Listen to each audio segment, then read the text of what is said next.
Selamun Aleyküm ve Rahmetullah. İsterdim sizler için maraqlı bir hadisi Büyük Əhl-i Sünnə alimi Nuruddin Heysəminin yazdığı Məcmu Zəvaid və Mənbul Fəvaid kitabından arz edeyim. Heysəmi Məcmu Zəvaidin 7. cildinin 234. səhifəsində yazır ki, İnne Resulallah qala li Ali ibn Abi Talibin. Hazreti Peygamber sallallahu aleyhi ve sellem bir gün Hazreti Ali aleyhisselama buyurdu. İnnehu seyekunu beyneke ve beyne Ayşe'te emrun. Bir vaxt ey Ali senden Ayşe arasında bir fitne, bir cenk, bir hoşa gelmez hadise baş verecektir. Kale ana ya Resulallah kale naam. Hazreti Aleyhisselam taciblə sual elədi. Mənlə Ayşe arasında bu cenk, bu fitne baş verecek. Buyurdu bəli. Kale ana aşkahum ya Resulallah kale Allah. Hazreti Aleyhisselam soruştu ki o zaman zalalat ehli, şaqi yani çok bedbaxt olan tayfa hansı tayfa olacak? Ben şaqi olaram, bedbaxt olaram, zalalat ehli ben olaram o zaman. Hazreti Peygamber buyurdu ki hayır. Velakin izâ kana zâlike ferdudha ila me'meniha. Ama ya Ali o hadise baş verse Ayşe'ni toxunulmaz bir emin yere qaytarasan. Yani onu onun evine gönderesen.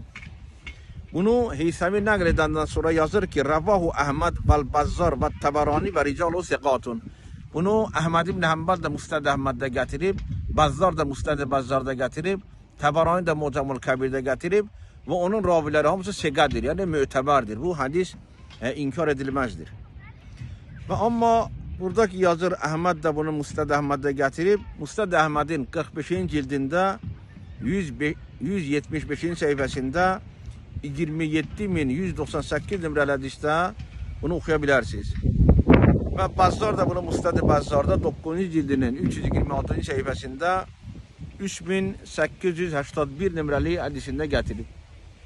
Və bunlardan əlavə İbn Hacer Əsqalani ki Sahih Buxariyə bir şərh yazır Fathul Bari adında. Bu Fathul Bari'nin 13. cildinin 58. səhifəsində İbn Hacer bunu gətirib. Ve İbn Hacer yazır ki ve akhraca Ahmad vel Bazzar bi sanadin hasan.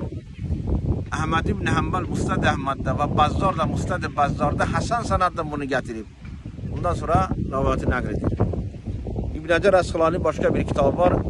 İthaful Muhra. O kitabın da 14. cildinin 254. səhifəsində 17.724 nömrəli hədisində İbn Hacer bunu getirip. Bu gösterir ki Hazreti Peygamber salavatullah bazı qeybləri bilirdi. Ve o döyüşlərdən xəbər vermişdi və həm də xəbər vermişdi ki, o döyüşlərdə hansı tərəf şəqi olacaq, hansı tərəf deməli bədbaxt olacaq, hansı tərəf haqq əhli olacaq. Allah bizləri əhl-i bitdən ayrı salmasın.